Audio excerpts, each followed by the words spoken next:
ఈ రాత్రి మనము ఏది కోరుకుంటున్నామో వాటిని ఎరిగిన దేవుడు సమయోచితముగా దేవుడి రాత్రి మనతో మాట్లాడి ఆనందముతో నింపి ప్రభు తిరిగి పంపునుగాక. హల్లెలూయా. మంచిది ప్రియులారా, ఇక జాగ్రత్తగా నా మాటలు మీరు శ్రద్ధగా ఆలకించాలని మనం చేస్తున్నా. ఓ నిండు చూడాలి. ఇక రేపో మాపో బిడ్డను ప్రసవించే ఆ కాలంలో ఎంత చెప్పినా పెద్దల మాట వినకుండా అకస్మాత్తుగా ఒక ప్రయాణాన్ని ఆరంభించింది. ఇక 2-3 రోజుల్లోగా బిడ్డను కలవలసిన సందర్భం అది. 1-2 రోజుల్లో పురిటి నొప్పులు వచ్చే పరిస్థితులు. నిండు చూడాలి. 9 మాసాలు నిండిపోయాయి. అప్పటికే ఇంట్లో ఉన్నవారు, అమ్మా ఎక్కడికి వెళ్తున్నావు? బయటికి. ఇది బయటికి వెళ్ళవలసిన సమయం కాదు.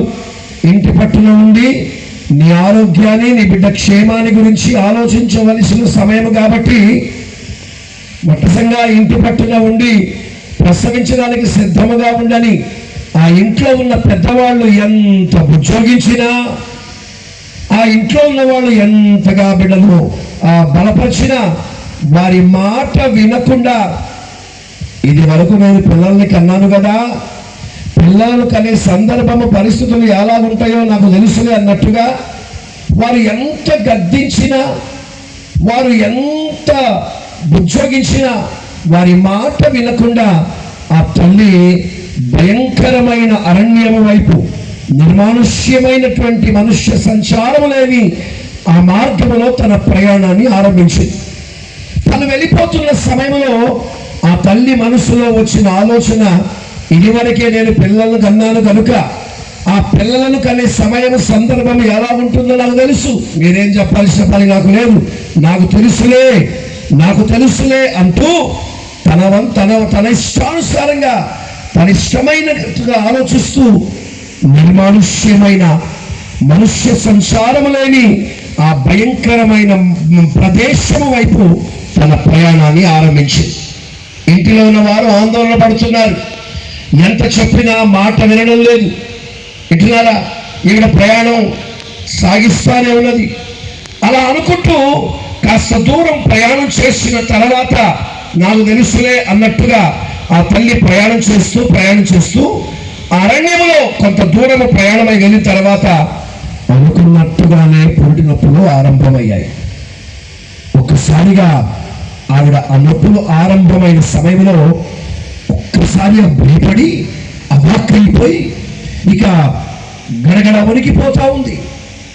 నొప్పి, ఆ పురిటి నొప్పులు నెమ్మదిగా ఆమెలో రావడం ఆరంభమైనాయి.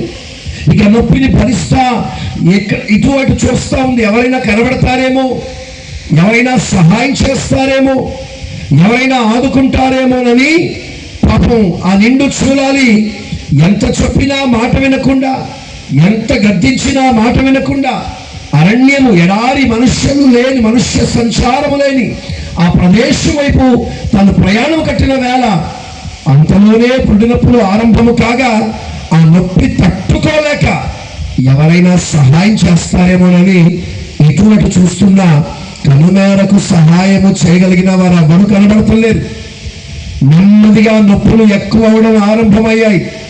నొప్పితో ఆ తల్లి అల్లాడిపోతా ఉంది. ఓ ప్రక్క భయంకరమైన వేడి, భయంకరమైన ఎండ, రెండవ ప్రక్క నేలలో నుంచి పుట్టుకొస్తున్న భయంకరమైన ఆ వేడి, ఒక పక్క ఎండ, రెండో పక్క నేలలోంచి వేడి. ఈ రెండిటి మధ్య ఆవిడ పురిటి నొప్పులతో అల్లాడిపోతా ఉంది. ప్రసవ వేదన, భయంకరమైన బాధ, భయంకరమైన నొప్పి తట్టుకోలేక ఆ తల్లి అల్లాడిపోతా ఉంది. కనీసం ఎక్కడైనా వెళ్ళి కాస్త చెట్టు నీడను కూర్చొని విశ్రాంతి తీసుకుందాం, కాస్త సేదదీవుదామని ఇటు అటు చూసినా ఎక్కడ కూడా కనుమేరకు ఒక నీడ గాని, చెట్టు గాని, పుట్ట గాని కనబడని భయంకరమైన ప్రదేశం. ఎడారి, అల్లాడిపోతుంది, చెమటలు కక్కుతుంది. ఇక తట్టుకోలేక ఆ తల్లి భయంకరంగా కేకలు వేయడం ఆరంభించింది. ఆ కేకలు వేయడానికి కలిగిన కారణం ఏంటంటే ఒకటి ఎవరైనా నా స్వరమును విని సహాయానికి వస్తారేమోనని ఆశపడి నా తల్లి కేకలు వేస్తా ఉంది. రెండో ప్రక్క ఆ నొప్పి తట్టుకోలేక ఒక బాధ, పైనుండి వస్తున్న ఆ ఎండ వేడి తట్టుకోలేక మరో బాధ, మరో ప్రక్క ఆ పొడి నొప్పులు తట్టుకోలేక అల్లాడిపోతా ఉంది. పొడి నొప్పులు పైనుంచి పుట్టుకొస్తున్న వేడి, నేలలో నుంచి పుట్టుకొస్తున్న వేడి, ఇవి తట్టుకోలేక అల్లాడిపోతూ ఒక్కసారిగా కుప్పకూలిపోయింది. ఇక భయంకరమైన వేదన, భయంకరమైన బాధ అనుభవిస్తూ ఆ భయంకరమైన ప్రసవ వేదన. ఏమండి, పరిస్థితులన్నీ అనుకూలంగా ఉండగా వచ్చే పొడి నొప్పులు తట్టుకోవడమే ఇబ్బంది అయితే, ఏ అనుకూలత లేని ప్రతికూల పరిస్థితుల్లో ఆవిడ అనుభవిస్తున్న నొప్పులు ఇంకా భయంకరం. వర్ణనాతీతమైన బాధ, వివరించలేనంత భయంకరమైన వేదన. ఆ అరణ్యములో బాధ పడుతూ పడుతూ పడుతూ పన్నంటి ఒక చక్కటి మగబిడ్డను ఆమె ప్రసవించేసింది.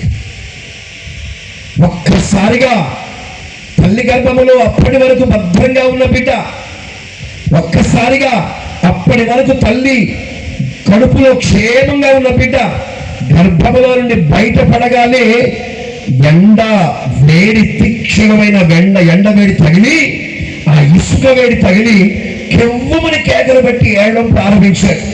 గమనించండి, ఓ ప్రక్క విగత జీవిలా పడి ఉన్న తల్లి, మరో ప్రక్క ఆ వేడి తట్టుకోలేక అల్లాడిపోతూ కేకలు వేస్తున్న చిన్న బిడ్డ.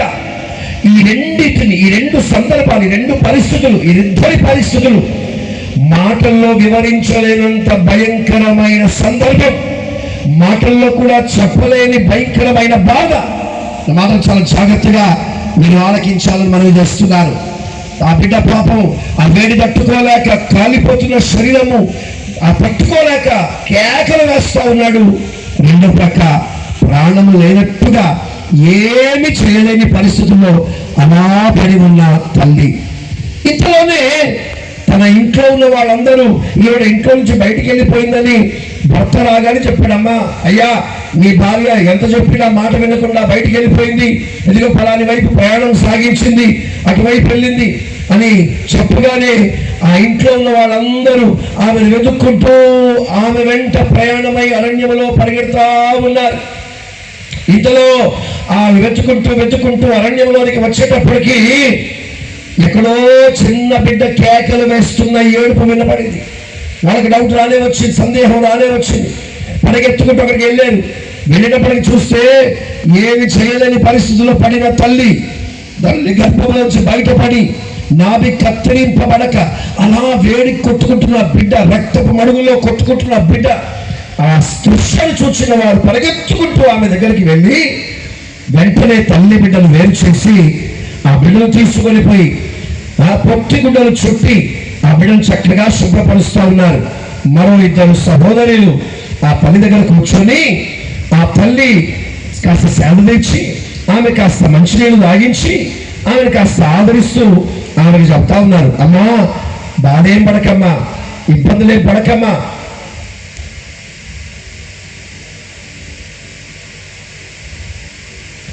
ఏం బాధపడకమ్మా, ఏం టెన్షన్ పడకమ్మా, నీకు పండంటి మగ బిడ్డ పుట్టాడమ్మా, చూడముచ్చటగా ఉన్నాడమ్మా, పండులా ఉన్నాడమ్మా అని చెప్పేటప్పటికీ ఆ తల్లి సంతోషము వర్ణనాతీతం. అప్పటి వరకు తాను పడ్డ బాధ ఏమైపోయిందో, తాను కన్న బిడ్డల విషయమై వినగానే ఆనందముతో ఉరుతలుగుతూ వారిని కోరుకుంటుంది, అమ్మా ఒక్కసారి నా బిడ్డను చూపించారా, ఒక్కసారి నా బిడ్డను చూపించారా అనగా వాళ్ళు వెంటనే వెళ్ళి ఆ బిడ్డను శుభ్రపరిచిన ఆ బిడ్డను చక్కగా పొత్తిగుడ్డలతో చుట్టి తీసుకొని వచ్చి ఆ తల్లి చేతిలో పెట్టారు. ఇక చిరునవ్వుతో తాను భయంకరమైన వేదనతో కలిగిన కుమారుని చూడబోయేటప్పటికీ ఆమె కళ్ళు మసక కమ్మడం ఆరంభమైనాయి. ఎంత కళ్ళు రుద్దుకొని చూడాలనుకున్నా తన కన్న బిడ్డను చూడలేకపోతుంది. బిడ్డ కనబడతలేడు, చూడలేకపోతుంది. దృష్టి బలహీనమైపోయింది, ఏమి చేయలేకపోతుంది, ఏడుస్తుంది. అయ్యా నా బిడ్డను చూడలేకపోతున్నా, నా కొడుకును చూడలేకపోతున్నా అని ఏడుస్తుంది, బాధపడుతుంది. ఎంత ప్రయాసపడినా ఆ బిడ్డను చూడలేకపోతుంది. ఇంతలో ఆ తల్లికి అర్థమైపోయింది. తనలో నుండి ఏదో బలము వెళ్ళిపోతున్నట్టుగా అనిపించిన ఆ తల్లి వెంటనే నిర్ణయానికి వచ్చేసింది, ఇక నేను బ్రతకను, నేను చచ్చిపోతున్నాను, ఇక నేను బ్రతకలేను, నేను చనిపోబోతున్నాను. ఇది తెలుసుకున్న ఆ తల్లి నవమాసాలు తన కడుపులో మోసి వివరించలేనంత భయంకరమైన ప్రసవ వేదనతో ఆ బిడ్డను కని తన చేతులతో ఎత్తి పట్టుకొని ఆ తల్లి పలికిన మాటలేంటో తెలుసా? ఆ తల్లి పలికిన మాటలు తెలుసా? ఒరే బిడ్డా, నీ కన్న తల్లికి నువ్వెంత క్షోభ పెట్టావురా, నీ తల్లికి ఎంత దుఃఖ పెట్టావురా, నీ వలన నేను ఎంత బాధపడాల్సి వచ్చింది, నీ వల్ల నేను ఎంత దుఃఖపడవలసి వచ్చింది, నీ వల్ల నాకెంత వేదన. నిన్ను ఈ లోకానికి తీసుకొని రావడానికి నేను లోకాన్ని విడిచిపెట్టవలసి వస్తుంది, నిన్ను బ్రతికించడానికి నా ప్రాణాన్ని పోగొట్టుకోవాల్సి వస్తుంది, నీకు ప్రాణం పోయడానికి నా ప్రాణాన్ని వదిలిపెట్టవలసి వస్తుంది. చెప్పకయ్యా తల్లి పలికిన మాట ఏంటి తెలుసా? బిడ్డా, నీవు నీ కన్న తల్లిని చంపావురా, నీ తల్లి చావుకు నేను కారణమవుతున్నావు. ఏమండి, ఏ తల్లి అయినా తన బిడ్డల విషయం ఇలా మాట్లాడుతుందా? ఇక్కడ మాట్లాడుతున్న మాటలు వింటుంటే భయంకరమైన వేదన కలిగే విధంగా ఉన్నాయి. ఆ తల్లి పలికిన మాటలు ఏమిటంటే, నిన్ను బ్రతికించడానికి నేను చచ్చిపోవాల్సి వస్తుంది. అంటే నీ తల్లిని నువ్వు పట్టణ పెట్టుకున్నావురా, నీ తల్లి చావుకు నువ్వు కారణమవుతున్నావు అని చెప్పి వేదనతో, బాధతో, కడుపు నిండా దుఃఖముతో తను నవమాసాలు మోసి భయంకరమైన ప్రసవ వేదనతో కనిన ఆ బిడ్డను ఏముంటుందో తెలుసా? ఒరే, నా చావుకు నువ్వు కారణమవుతున్నావు కాబట్టి బ్రతికినంత కాలం నువ్వు ఏడుస్తూనే బ్రతుకుతావు, నీ జీవితం అంతా దుఃఖమే, నీ బ్రతుకంతా బాధే, నీకు దుఃఖము తప్ప ఇక నీకేది ఉండదు అని ఆ తల్లి తన బిడ్డను మనసారా శపించి, తన తల్లి, సొంత తల్లి, కన్న తల్లి ఆ బిడ్డను శపించి శాపాలు పెట్టి ఆ మాటలు ముగించగానే ఆ బిడ్డ తల్లి ప్రాణం వదిలిపెట్టేసింది. తల్లి చనిపోయింది. ఆ చిన్న బిడ్డ పక్కనే అలా ఏడుస్తూ పడున్నాడు. ఆ సందర్భాన్ని చూసిన వారందరి కళ్ళు చెమ్మగిల్లాయి. ఒక ప్రక్క బలి అయిపోయిన నిండు ప్రాణం, రెండో ప్రక్క పుట్టగానే అనాథునిగా మారిపోయిన బిడ్డ. అనాథునిగా మారిపోయినాడన్న సందర్భం ఒకెత్తైతే, పుట్టగానే ఏమండి ఈ లోకంలోనికి వచ్చి రాకమునిపే కన్న తల్లియే వాడిని శపించేసిందే. ఎవరైనా పెట్టిన శాపాలు తీసివేయగలవేమో కానీ కన్నతల్లి పెట్టిన శాపాలు ఎవడైనా తీసివేయగలడా? తల్లి పెట్టిన శాపాన్ని ఎవడైనా తొలగించగలడా? ఎవడో బయటోడు శపించేశాడు, అప్పుడప్పుడు కొన్నిసార్లు కోపం వచ్చి గొడవ పెట్టుకుంటే మన్ను తీసి మీద పోసి, నీ మీద మన్ను పోయా, నీ మీద అది పోయా, ఇది పోయి అంటుంటారు కదా. అవి అంటే అన్నారు, అవి పెద్ద మనకి ఏం తగలవు, తగిలినా కూడా ఓ చిన్న విశ్వాసపూరితమైన ప్రార్థన వాటన్నిటి నుండి విడిపించగలదు. ఏ శాపమైనా విడిపించబడుతుందేమో కానీ తల్లి పట్టిన శాపాన్ని ఎవడు తొలగిస్తాడు? అనాథునిగా మారిపోయాడన్న బాధ ఒకెత్తైతే, పుట్టగానే శాపగ్రస్తుడైపోయాడే, వీడి శాపం ఎలా తొలగించాలి, వీడిని ఎలా ఆ బంధకం నుంచి విడిపించాలి, తల్లి ప్రేమ వీడికి ఎవరు చూపిస్తారు? ఎంత పిడతల్లి వచ్చినా కన్న తల్లి ప్రేమ కనబడదు కదా అని వాళ్ళందరూ ఏడుస్తూ ఉన్నారు, బాధపడతా ఉన్నారు, వారి కళ్ళు చెమ్మగిల్లాయి, వేదన పడతా ఉన్నారు. ఈ సందర్భం అలా ఉండగా ఆ బిడ్డను కనిన తండ్రి పరిగెత్తుకుంటూ వచ్చాడు. వినండి, ఆ బిడ్డను కనిన తండ్రి, భార్య ఎటు వెళ్ళిపోయిందంట అరణ్యంలో, అడవిలోకి, ఆ ఎడారి వైపు. ఆల్రెడీ కొందరు వెళ్ళారు వెతకడానికి అని. సరే, కోపంతో వెళ్ళిపోయిండొచ్చులే, మా వాళ్ళు పోయింది కదా తీసుకొస్తారులే అది ఇంట్లో కూర్చోకుండా భర్త ఏం చేశాడు?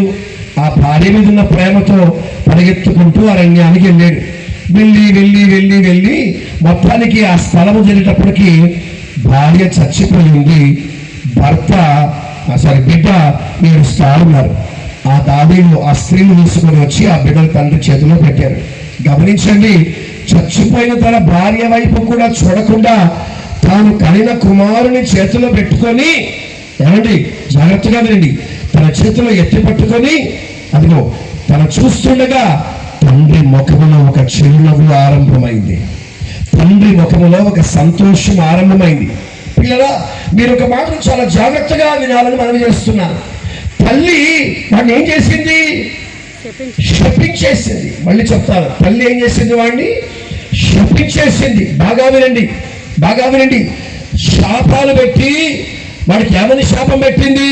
నువ్వు ఆనందంగా బ్రతకవు, నువ్వు ఏడుస్తూనే బ్రతుకుతావు, నువ్వు దుఃఖంతోనే బ్రతుకుతావు, నీ దినములన్నీ, నీ బ్రతుకు దినములన్నీ బాధతోనే బ్రతుకుతావు, నీకు సంతోషమే ఉండదు, నీ బ్రతుకంతా ఏడ్పే అని చెప్పి శపించి చచ్చిపోయింది తల్లి.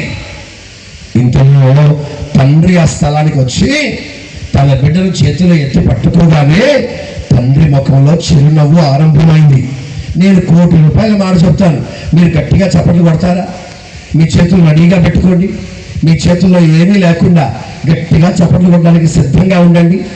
ఈ తండ్రి అలా అక్కడికి వచ్చి తన బిడ్డను చేతిలో ఎత్తి పట్టుకొని అతను చూస్తుండగా ఆ తండ్రి ముఖంలో నవ్వు ఆరంభమైంది.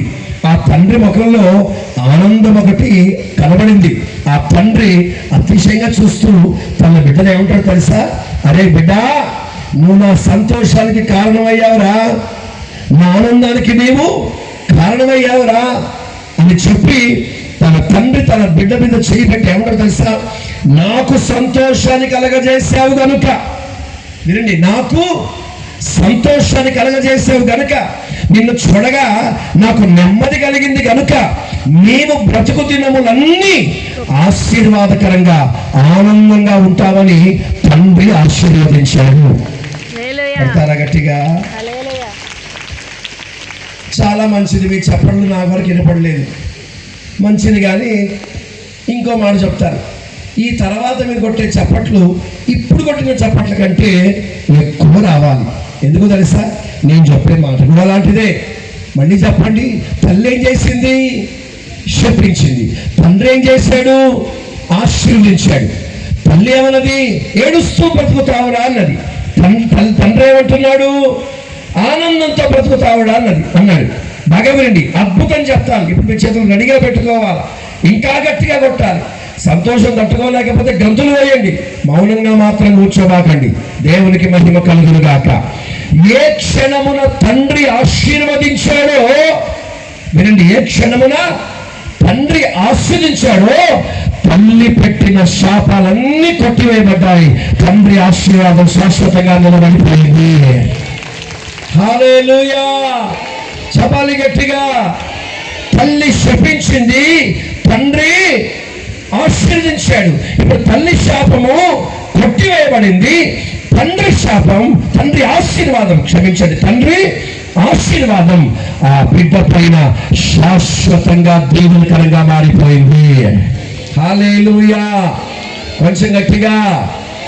1749 సంవత్సరంలో అమెరికాలో జరిగిన చరిత్ర అంతేనంటారా? 1640 సంవత్సరంలో భారతదేశంలో హైదరాబాద్లో జరిగిన యథార్థ కాదంటారా? చరిత్రలో జరిగిన సందర్భాలు కాదు.